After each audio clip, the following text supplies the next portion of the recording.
In the tranquil village of Kusnacht, on the shores of Lake Zurich, Carl Gustav Jung's house held secrets the world was not yet prepared to know. The mansion, an imposing stone building with Gothic windows, housed the restless and brilliant mind of one of the founders of modern psychology. Over the years, Jung had conducted a series of interviews and written numerous texts, some of which never saw the light during his lifetime.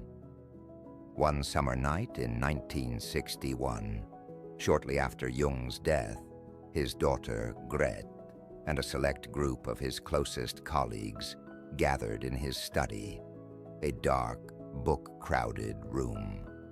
Gret had received precise instructions from her father about managing his documents, but what they found exceeded their expectations. Among the texts and letters, they discovered an old worn leather box containing a series of manuscripts and interview transcripts that Jung had kept secret. The contents of those papers were astonishing and at times disturbing. Jung described in detail his encounters with what he called archetypal figures, profound, mystical experiences that had shaped his thinking. There were interviews where he spoke openly about his darkest dreams and visions, exploring themes of alchemy, mysticism, and paranormal phenomena. These revelations were so ahead of their time that Gret and her companions knew they could be misunderstood or even ridiculed by the scientific community and the public. Amid the documents, they found a personal diary in which Jung had written, "This is not the right time for the world to see this. My ideas must be preserved but also protected until the time is ripe for their understanding." Gret and the others decided to honor Jung's wishes.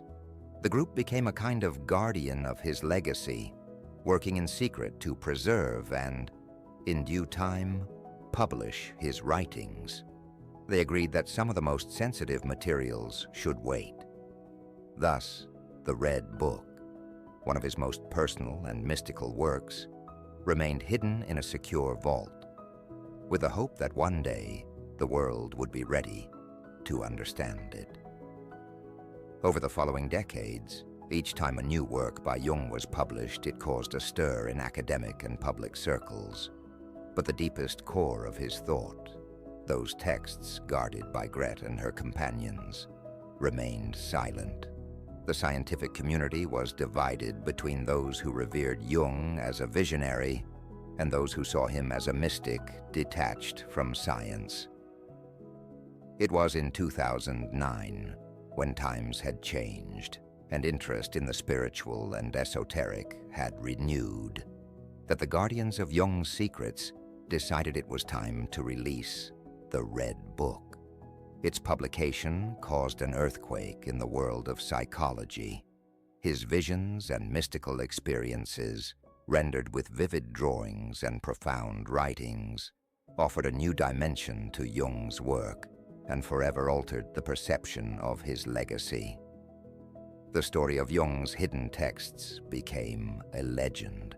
The documents, guarded with such care, finally saw the light, revealing a mind that not only explored the limits of the human psyche, but also ventured into the mysteries of the soul and spirit. And so, Carl Jung's work continued to challenge, inspire, and guide future generations, ensuring that his ideas, though hidden for so long, would always find their way into the light. You have, on one occasion or another, written phrases that surprised me a bit about death. In particular, you said that death, psychologically speaking, is as important as birth and is an integral part of life. But surely it can't be like birth if it's the end. Or can it? Yes, if it's an end. But we're not entirely sure about this end because, there are these faculties of the psyche that aren't fully confined to space and time. You can have dreams and visions about the future. You can see what's around the corner, and these kinds of things that only the ignorant deny. These facts that are so evident in their existence and have always existed. Now, these facts show that the psyche, at least in part, doesn't depend on these limitations. And then what? When it finds itself under the obligation to live only in time and space, and obviously it doesn't, then the psyche, to some extent, isn't subject to those laws. And that implies a practical continuation of life, some kind of psychic existence beyond time and space. What led you to specialize as a psychiatrist? This is a very interesting point. When I was about to finish my studies and still didn't quite know what to do, I had a great opportunity to follow one of my professors who had taken a new position in Munich. He wanted me to be his assistant. But then, while studying for my final exam, as if by magic, I came across a book, a psychiatry manual. Up until that moment, I'd never thought about it, because our professor never showed particular interest in that subject. I only read the introduction of that book, and there it said certain things about psychosis as a personality maladjustment. That hit me right on the nail. At that moment, I knew I had to become a psychiatrist. My heart was pounding strongly at that instant.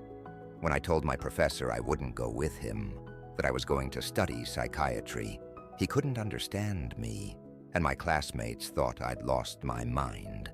Because back then, psychiatry meant nothing, absolutely nothing.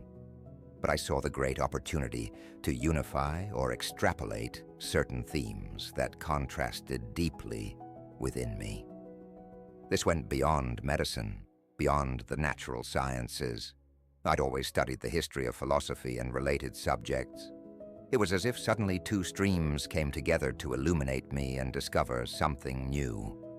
Is there a case you now recall or think was a turning point in your way of thinking? Oh yes, I had many experiences of that kind. I also went to Washington to study the African American community in a psychiatric clinic to see if they had the same kinds of dreams as we did. This experience, along with others, led me to the hypothesis that there's an impersonal layer in the psyche. I can tell you an example. We had a patient in the clinic. He was calm but completely dissociated, a schizophrenic. He'd been in the clinic for 20 years, entering as a young man with no particular education. Once I was on duty, and obviously he was agitated, calling out.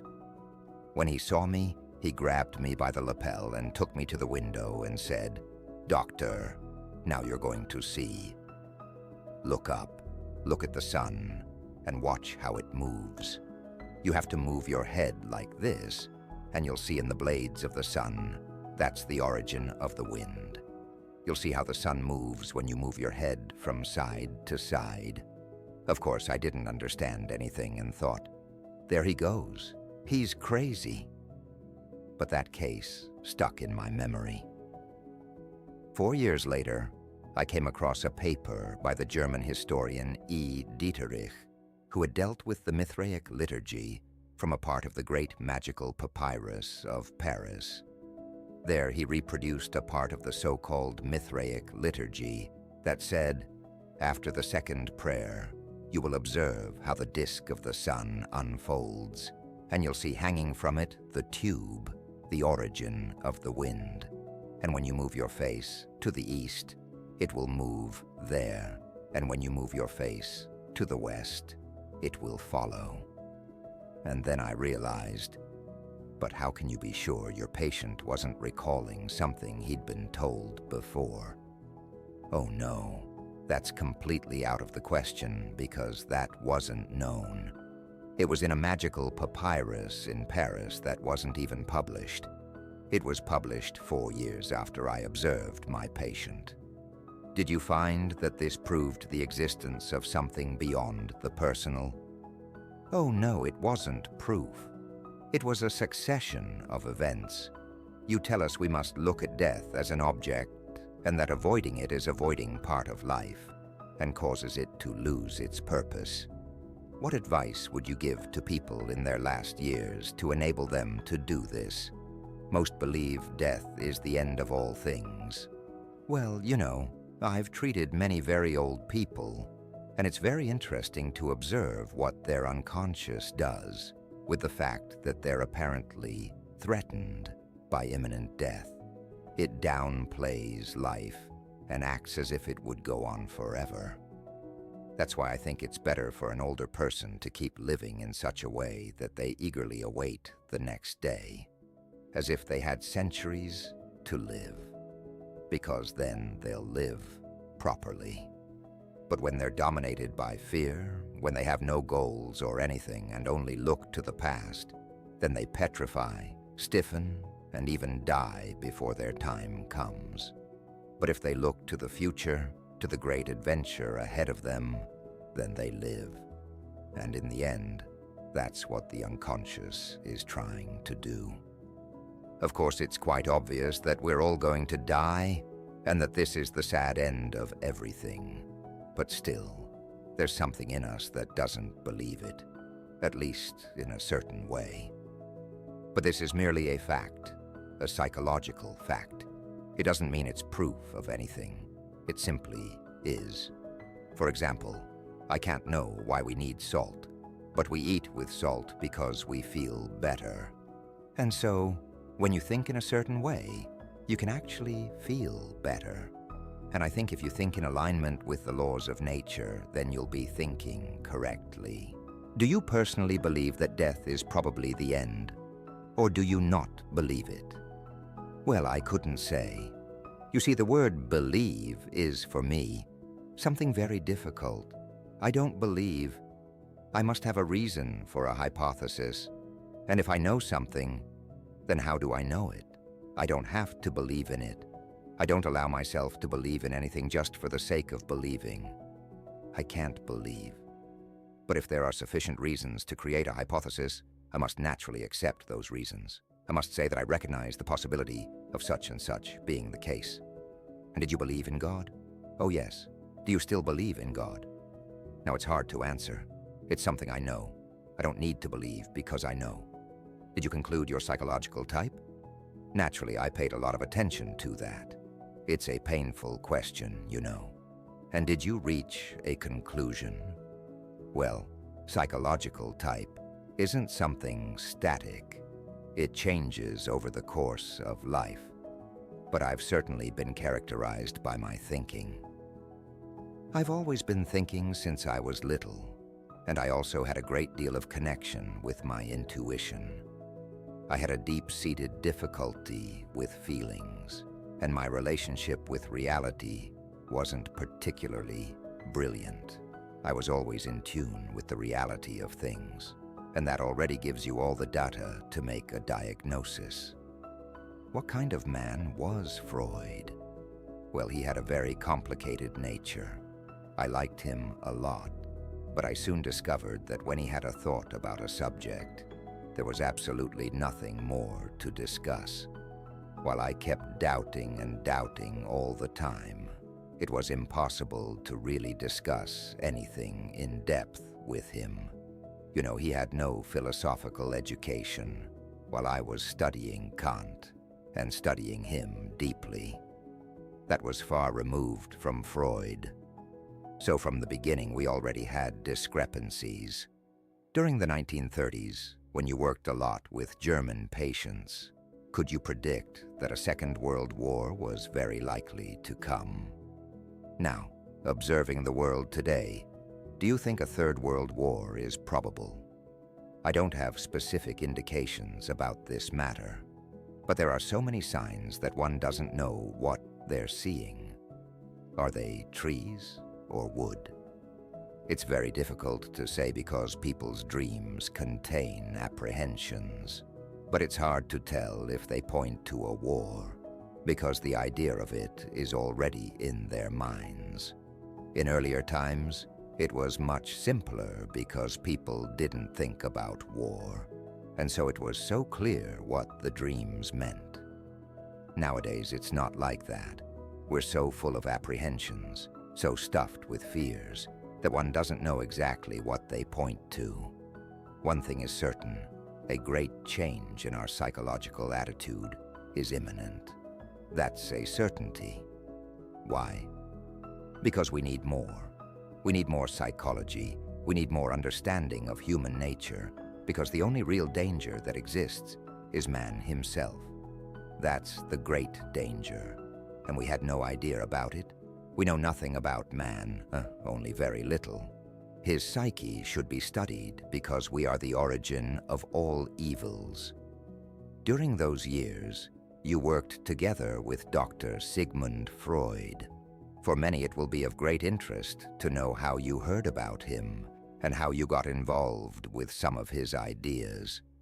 Well, in fact, it was in December 1900, shortly after he published his book on the interpretation of dreams. My superior, Professor Dr. Bleuler, asked me to review the book. I studied it very carefully, and although at first I didn't understand many things and it sounded strange, I had the impression that this man really knew what he was talking about. I thought, this is undoubtedly a masterpiece with a great future. Back then, I didn't have my own ideas. I was just a candidate to make a career as an assistant in the psychiatric clinic. I started working on experimental psychology and psychopathology. I applied the experimental association method that Wundt had used in the psychiatric clinic in Munich. The results were revealing. Reaction after reaction to a series of words didn't hold much interest. What was interesting was that some didn't react to certain words or did so inadequately.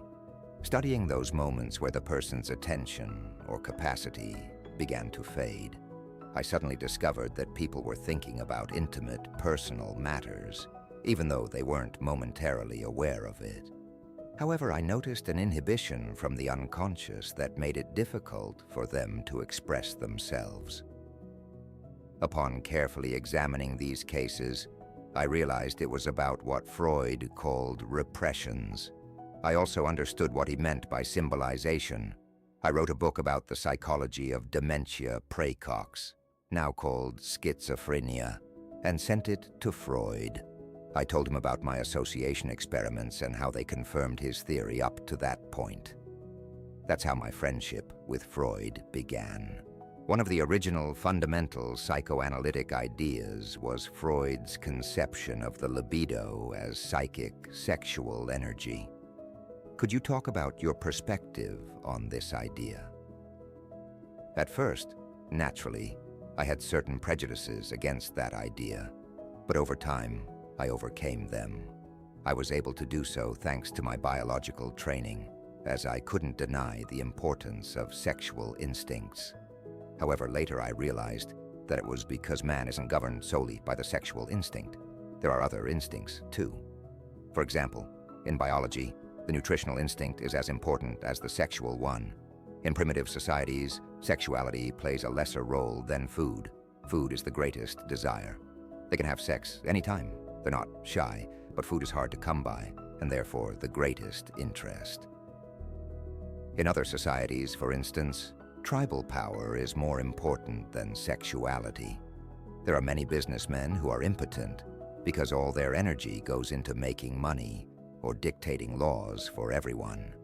They're more interested in that than in relationships with women. Do you think this is a result of personality? Yes, it's natural. It's one of two ways of looking at reality. You either make reality an object of pleasure if you're already powerful enough, or you make it an object of desire to achieve or possess. Some say that the patients Dr. Freud saw in that period in Vienna were individuals with sexual repressions, and that most of them were of that type. Do you think that reinforced Dr. Freud's theories? It's true that at the end of the Victorian era, there was a worldwide reaction against sexual taboos. One didn't understand why or why not. And Freud belongs to that time. It was a kind of liberation of the mind from such taboos. Music. The question of the unconscious comes up, and then things become unclear because the unconscious is truly unconscious. You don't have objects. You don't see anything. You can only make inferences. We have to create a model of its possible structure because we can't see it. He arrived at the concept of the unconscious based on conclusions I had reached with the experiments. People reacted and said things without knowing they were doing or saying them. This can be observed in association experiments where people afterward don't remember what they did or said. When the stimulus touches the complex, upon replaying the experiment and reviewing the whole list, you see that memory fails where there was a complex reaction. On that simple fact, Freud based the idea of the unconscious. People make mistakes, for example, when speaking, and say something they didn't mean to say. They make ridiculous errors. We all know stories about people who betray themselves by saying things they didn't want to say, though the unconscious did want to say them. Exactly that. For instance, when you go to offer condolences at a funeral and say, "Congratulations," that hurts, but it happens, and it's true. This runs parallel to the Salpêtrière school in Paris and Pierre Janet, who worked with that aspect of unconscious reactions. Freud doesn't reference Pierre Janet much. I studied with Janet in Paris, and he shaped my ideas to a large extent. He was a great observer, though he didn't have a dynamic or psychological theory, but rather a physiological theory of unconscious phenomena, which he called mental lowering, meaning that the heightening of conscious attention drops to a lower level, becoming unconscious. This is also Freud's view, but he says it drops because it's pushed down from above. This was my first point of difference with Freud. There are cases in my observations where there was no repression from above, but the concept itself is true. Thoughts that became unconscious had hidden themselves by their own will. There was no repression. On the contrary, they had a certain autonomy. That's how I discovered the concept of autonomy. Those thoughts that disappear have the power to act independently of my will, even appearing when I want to say something specific, interfering and speaking for themselves instead of what I wanted to say, or making me do something I didn't want to do, or hiding when I want to use them. They vanish. One of the concepts we know from Dr. Freud is the trauma of birth. Being born is a real trauma that has a great impact on the ego and manifests throughout life. It's very important for an ego to be born. If not, it wouldn't be an ego. It's very traumatic to fall from the music sky. Being born is something that happens to everyone. We've all been born, and therefore we've all gone through this trauma. The word trauma has lost its meaning in this context. It's a general fact. You can't say it's a trauma, it's just a fact. You can't observe a psychology that hasn't been born, so you can't define what birth trauma is until then. You can't talk about it. It's simply a lack of epistemology. Dr. Jung, we've talked about the early oral stage, and you understand it quite literally as a nutritional instinct. Now, another fundamental point in ego development, according to the conventional psychoanalytic stance, is the interest in the body's orifices. What's your opinion on that? Well, you can use that terminology because it's a proven fact that children are very interested in all the body's orifices and sometimes do very unpleasant things. These peculiarities continue throughout life. It's astonishing what you can hear in that regard. It's equally true that people who have these preferences also develop a peculiar character in childhood. The character is already there, since a child isn't born as a tabula rasa. The child is born with great complexity and with determinants that already exist and will always be there. That's what gives the child character in the earliest infancy. A mother recognizes her child's individuality from the start.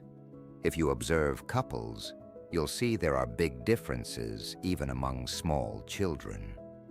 These peculiarities express themselves in many ways. At first, they manifest in all childish activities, the way they play, the things they do. There are children tremendously interested in everything that moves, everything that affects the body, what the eyes do, the mouth, how far they can stick their finger up their nose. Their interests will be expressed in a typically childish way, and when they grow up, they're expressed with other peculiarities that are still the same, but have no relation to what they did as children. It's the character that causes it. There's a specific, inherited complexity. If you want to know the possible reasons, you must turn to the parents. In cases of childhood neurosis, I turn to the parents and see what's happening between them because children don't have their own psychology. They're literally in the mental atmosphere of the parents, in mystical participation with them. They're steeped in the paternal or maternal atmosphere and express these influences in their childish way. For example, an illegitimate child is particularly exposed to environmental difficulties, like the mother's misfortunes and all the complications, etc. Such a child will miss a father, so they choose or nominate a part of their body as the place of the real father and do what all young people do. That's why many illegitimate children become terribly autoerotic. Called psychosexual development in conventional psychoanalytic theory are the Oedipus complex and the concept of archetypes. I think you coined that term. That's what I call an archetype. It's the first archetype Freud discovered, and the only one. He thinks it's the only archetype. Evidently, there are many more. If you look at mythology, you find plenty more, or in dreams. But the incest theme made such an impression on him that he chose the term Oedipus complex because it was one of the standout examples of a complex. This only applies to men. Women also have such a complex, but it's not the Oedipus one. It's something different. It's just the archetype term for behavior. In the case of a man, the relationship with his mother will be the same as with his daughter. It can go one way or the other. The Oedipus complex gives us an excellent example of an archetype's behavior. It describes the complete situation. There's a mother, a father, a son, and a story about how this situation develops and what end it reaches. This is an archetype. It's a kind of abbreviated drama. It starts in one way, extends into a complication, and finds a solution. That's the usual way. Take the instinct of birds to build a nest. In the way they build the nest, there's a beginning, a middle, and an end. It's built only to shelter a certain number of chicks. The end is already anticipated. That's why in the archetype itself, there's no time. It's a timeless condition. The beginning, middle, and end are the same. They happen at once. This is just a hint of what an archetype can do. It's a very complicated matter. Do you know what a behavior pattern is? The way a bird builds its nest is an inherited trait. It applies certain symbiotic phenomena between insect and plants, inherited. Man also has an inherited functioning scheme. His liver, his heart, his organs, or his brain always function in a certain way, following fixed patterns. It can be hard to see because we can't compare. There are no beings similar to man who can express themselves and account for their functioning. If that were the case, we'd know more. But since we have no comparison, we're necessarily unconscious of our conditions. But it's true that man is born with a certain functioning, a certain way of functioning, a behavior pattern. And that's expressed in the images or forms of archetypes. For example, the way a man should behave is given by an archetype. Primitives told stories. Their education was based on stories. For instance, they gathered the young people, and the older men performed in front of them all the things they shouldn't do, saying this is exactly what you must not do. They told them about everything they shouldn't do, like a decalogue of thou shalt nots. And that was always supported by mythological tales. For example, our ancestors did this and that, and so you'll do it. Or such and such a hero did this, and that's your model. In the teachings of the Catholic Church, there are thousands of saints who teach us how to behave. They're models, yes, and they had their legends. It's Christian mythology. In Greece, there were models of chivalrous men, and they teach us how to behave. They're archetypes, archetypes of conduct. If you've lived in primitive circumstances, in a virgin jungle among primitive groups, then you know that phenomenon. It casts a spell over you, and then you do something unexpected. The archetype is a force. It has autonomy. It can seize you. It's like an attack. For example, falling in love at first sight is the same case. You have a certain image of what your ideal woman is, and then you see her, or at least a good imitation of your type, and instantly something seizes you, and you fall. Afterward, you might discover it was a big mistake, or a man is capable enough, intelligent enough, to see that the woman he's chosen, or rather, who's captured him, isn't good, that she's a nightmare. And he says, "For God's sake, doctor, help me get rid of that woman." He can't. He's completely dominated. And this is the archetype of the anima. He believes it's his whole soul. It's a bit complicated. The enemy is a form of archetype that expresses the fact that a man has a minority of female genes. It's not something that comes and goes. It's always present and functions as the feminine in a man. In the 10th century, humanists discovered that man has an anime and said that every man carries a feminine part. It's not a modern invention. It's the same case with the animus, a masculine image in a woman's mind. Sometimes it's conscious, sometimes unconscious, but it comes to life the moment a woman meets a man who says the right things. Then she knows he's telling the truth, and he's the ideal man, no matter what he is. So these two archetypes are well-founded. There you can grasp the foundations of the archetype. They're very well defined. Professor Jung, I'm struck by the inscription above the door of your house. Vocatus atque non vocatus, Deus aderit, which translates to, invoked or not invoked, the God will be present. I believe it's an oracle.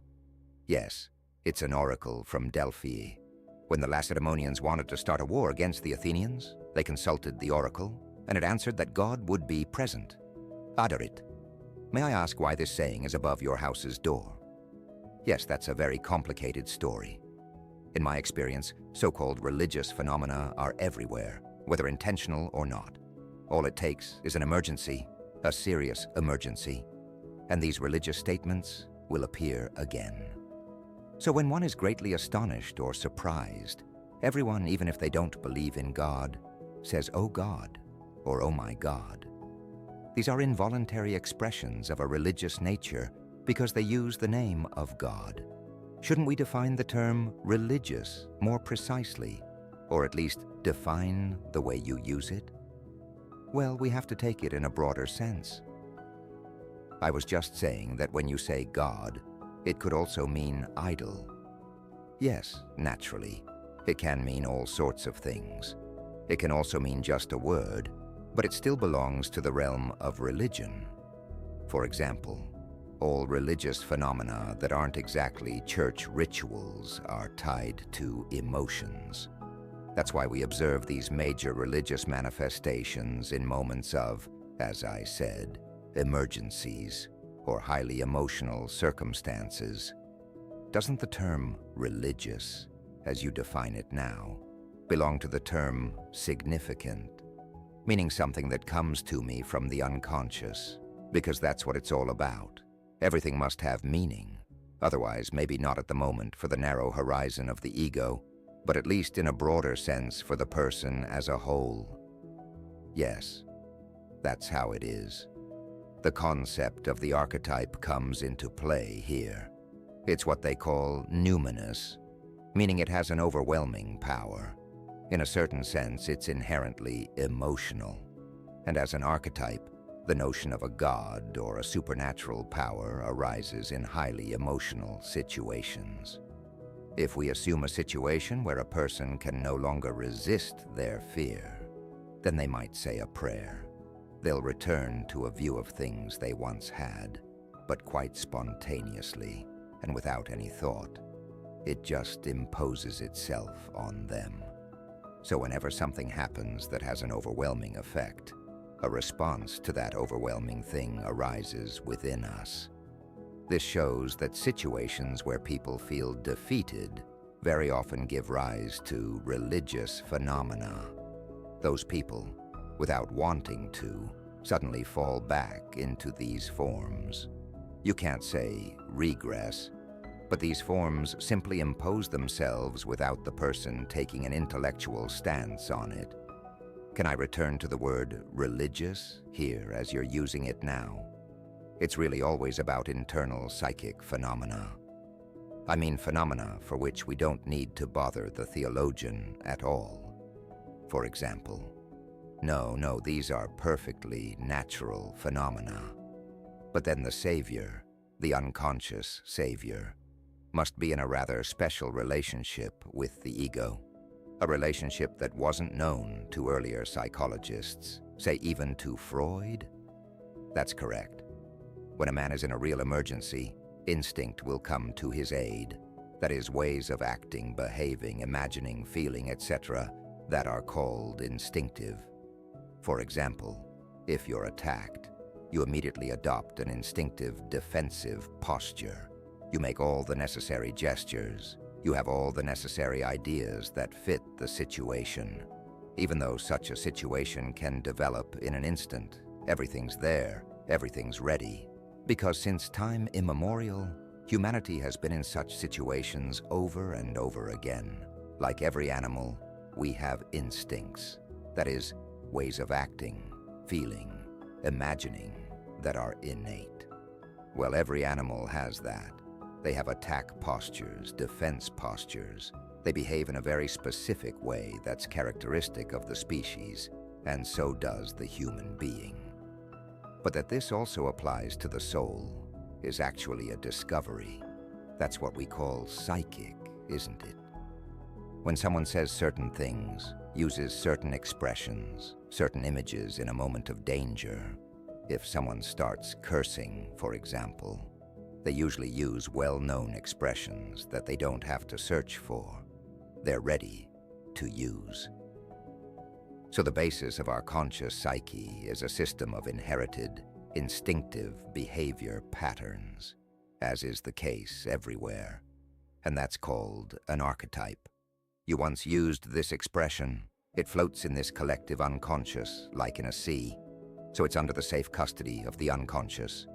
Or in other words, yes, you can say that to some extent unconscious forces come to our aid when our conscious mind is in a situation of being overwhelmed. But it can also happen that effects emanate from the unconscious that aren't a direct reaction to an external emergency, but create one.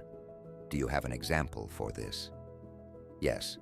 For example, in all critical life situations, say in early childhood, adolescence, when you get married or take a job, at the turning point in life, that is, after the age of 36 to 40, for women in menopause, for men between 50 and 60, there can be psychological situations that aren't overlooked. For example, a young person still can't know themselves well enough to know exactly how they feel or what kind of work they should do.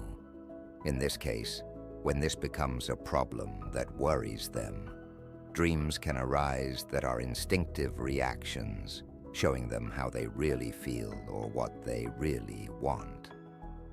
If you read biographies, you can easily find these things. For example, 36 years is, for many, a very critical age because then a big change takes place that the person doesn't know about.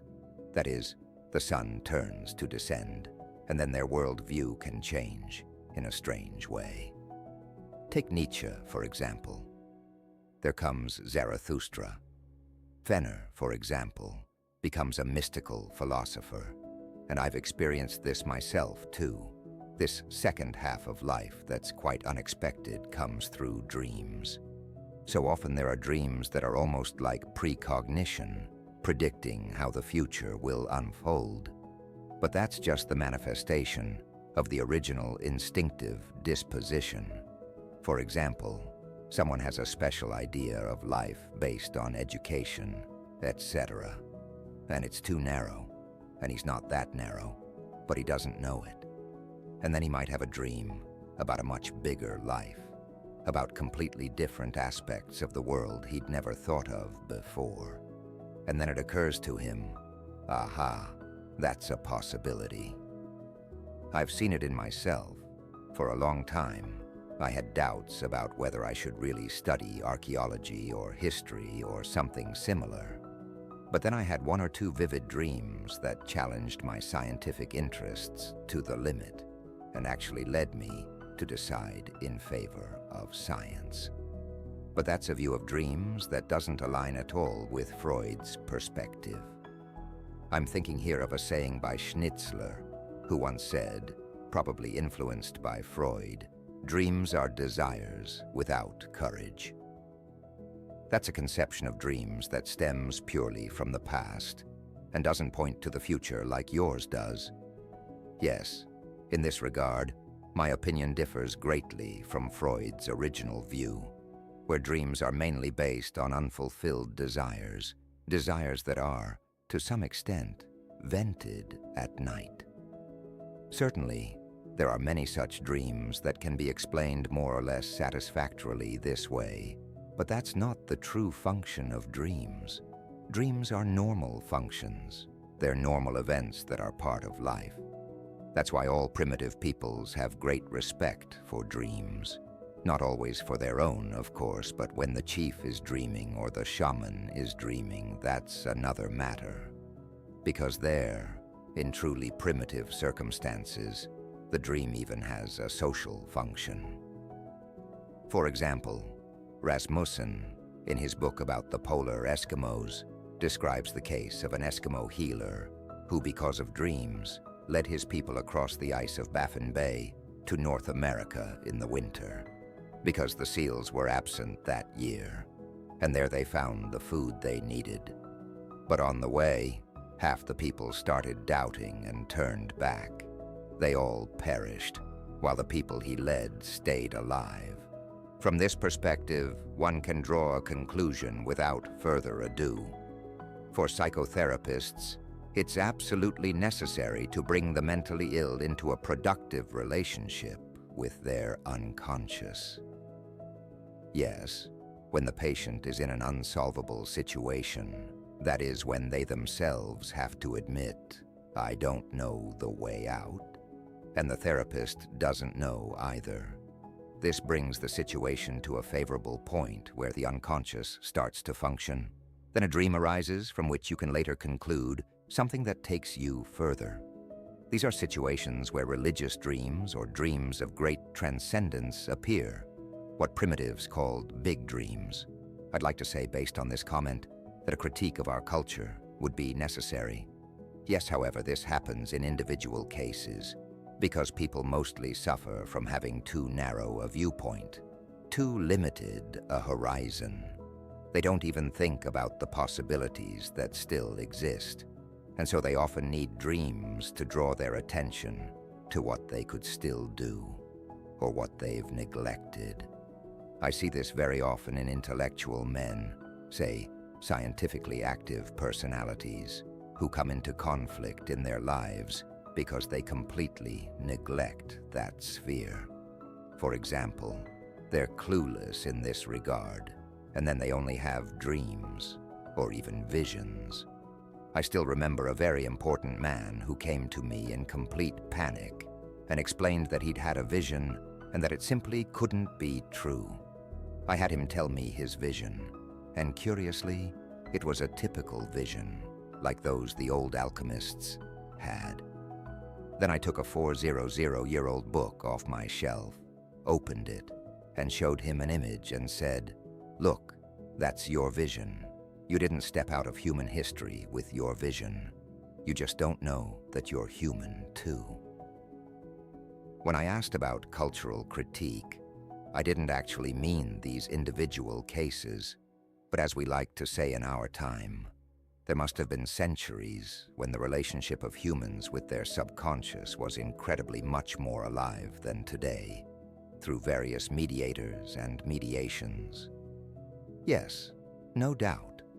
It's really only the 19th century that broke with this tradition and became increasingly intellectual. So many vitally necessary things became obsolete. If you think about the crisis of Christianity we're going through today, it simply means we've lost all sense of its necessity. We no longer know what it's for. In earlier times, you somehow knew it. Of course, you had faith, but that faith was rooted in a feeling that found it satisfying. It was self-evident. That's part of it. Even with scientific books, think of old Schneier de Sich, who begins his scientific works with the story of creation. I see a possibility for psychology to do something here. I mean, to turn back the wheel of time. That's impossible. I mean, on the other hand, as a psychologist with this understanding that the world follows this course. Yes, but what's the voice of one individual? These things are obviously so hard to understand that you simply can't talk to people about them. It's astonishing how little people understand such matters. They don't think about them at all. Of course, there'd be a lot to say about it, but it's so individual that it's too boring for people. If I knew a remedy that could be injected into tens of thousands at once, that would be popular, especially if you don't have to do anything yourself. But the very idea that you must start with yourself is completely out of the question. There always has to be something that works for 100,000, for 1,000,000, but not just for the individual. That's too uninteresting. We're too convinced by natural science of how futile a human life is, and recent history has shown us how human lives really don't count for anything. The individual is so convinced of their insignificance that they make no effort to get anywhere with themselves, to develop inwardly in any way. It's too useless. The individual is nothing, and that's of course a mistaken notion, that the individual is nothing. The individual is the vessel of life. Every individual is a carrier of life, and life is carried only by individuals. It doesn't exist in itself. There's no life of the millions. That's nonsense. But millions of individuals are vessels of life, and in all of them, that problem is complete. And then they say, but look at so-and-so. He's not a vessel of life. The one is trivialized, most lack courage. Theologians, of course, should also be convinced that the individual soul is the carrier of life and of the utmost importance. Yet a theologian himself once told me, yes, it depends on the hundreds of thousands. If we tried to deal with each individual, we'd never get anywhere. Then I said, how did Christianity originally conquer the world? It was always from individual to individual. With my neurosis cases, for example, they think that way too, but they soon relearn. But taking yourself seriously is considered a vice. It's seen as a loner who takes themselves too seriously, etc. You find this undervaluation of the human soul everywhere. They say, the human soul, everything finds its place. The others will do it. But me and what I do don't matter at all. If someone knows it, it doesn't matter. And you really can't do anything from the psychological angle. You can only say how things are and make yourself unpopular with it. But if we sum up these observations, we must say that the time we live in is actually heading toward, almost, I'd like to say in short, toward a great neurosis. Yes, we've been in this for a long time. Yes, the great demonstration is the Iron Curtain. There are millions of people who think or seem to feel very differently from us, with whom one can't communicate at all. That's the condition of our soul. We have so much of ourselves that we don't agree with, that we'd rather not have and don't want to know anything about. And that's the state of Europe, for example, and of the world in general. The West talks about freedom and things like that, but there's no piercing passion in it, whereas the Russian man at least has a kind of redemptive fantasy. Communism is a world religion. We have nothing like that because we only function with our minds. Can I return to the term religious in this context? Would it be for you, the religious as what moves the inner self? Yes, absolutely. Religion is a type of relationship with the luminous, with what moves me inwardly. This is so unpopular. You won't be understood at all when you talk about something like that. Nobody understands you because people don't even know they're moved. Because they're moved by things that don't correspond to any religious concept. One is moved by sports, another by a woman, a third by money, and so on. And of course, these aren't religious factors, but the emotion is the same. This is extraordinarily difficult to understand for someone who uses religious in the normal sense of the word because a certain value is expected from the word religious. Yes, of course, but the value is given. Money is worth this much and that much. And the only question is to what extent one sells their soul, meaning to what extent one is obsessed with it. Or it's a political idea that obsesses you and drives you to death. The religious is a higher form of understanding in which one realizes they're subject to a higher power. But in the case you just mentioned, the element of meaning no longer plays a role. What's happening to them has no meaning. I mean, it can be harmful to their health or harmful to their life. Originally, I wanted to at least assume that a religious phenomenon, in its psychological sense, should also contain the element of meaning. Yes, definitely. The life of this rational specialist is too one-sided, too miserable, and therefore has no absolute meaning. That's why, at any moment in their life, they can suddenly be overcome by doubt. What's the meaning of my life that I always preach the same things and so on? And then they can fall into a neurosis because they doubt their right to exist, because their life has no real meaning. We need broader imaginations to make our lives meaningful. I want to give you an example. I was with the peoples in the southern states of New Mexico and Arizona, and the elderly chief of religious ceremonies told me, "We are the children of the sun God. The sun is the Father, and we help the sun cross the sky every day, to rise, to cross the sky. And now the Americans are interfering with our religious practice. They want to convert us." I can tell you, he said, in 10 years the sun won't rise anymore if the Americans keep bothering them.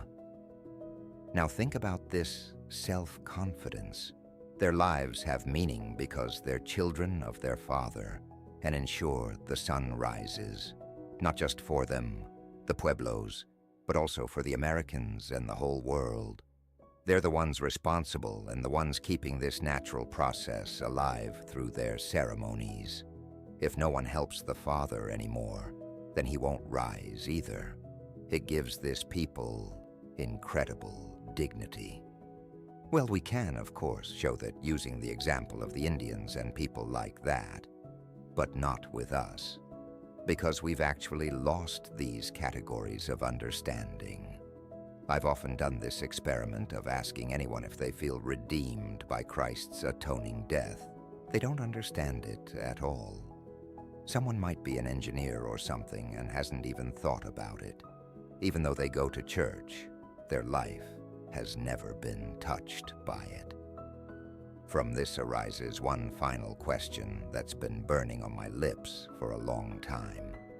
A question that might be too curious, namely, when you talk now about the religious, you mean an internal psychic reality, something that fundamentally isn't the business of theologians, for example. In other words, the theologian, when they talk about God, is talking about something completely different. You're talking more about the organs of the soul in which God wants to be received and transmitted. Now, my question arising from that, which perhaps you can't answer as a psychologist, but as a human being, do you believe in a trans-psychic reality? Forgive me if I phrase my question a bit more discreetly. If you had started as an agnostic, or let's say more popularly, as an atheist in your student years, would you have persisted as an agnostic, as an atheist? Or would you have been forced to believe by the experiences you had as a psychologist? That seems to be a very burning question. It's been asked of me at the BBC too. Do you believe in God? The question caught me a bit off guard, and I said, I don't need to believe in God. I know. And then I was surprised that I'd answered that. But that's really the case. I've gone through all these phases, and then I saw more and more how we depend on unconscious assumptions, and how we're obsessed with certain things. And then I said to myself, whenever a person needs the name of God, or for example, is overwhelmed by something, then that's the phenomenon of God. As long as I want to, as long as I can want and carry out what I want, then I'm the supreme authority of psychic events. But if I can no longer do that, and something else takes my place, that's God. Wasn't that in a psychological sense? Then the question arises of our possibilities, our opportunities for knowledge, doesn't it? I'm just a human being, and consequently, I can't establish any God. I can't venture this metaphysical hypothesis. That would be an overstep if I dared to do such a thing. It has to be that way because I think that way. I don't have to be careful about that, but I know I'm going to speak that way. That means I'll look at it this way and express myself this way. And then I just have to say exactly what I mean by that. Namely, that I'm confronted with the fact of being overwhelmed. I don't know where the overwhelming comes from.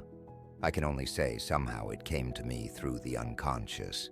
I'm overwhelmed by an emotion from the unconscious.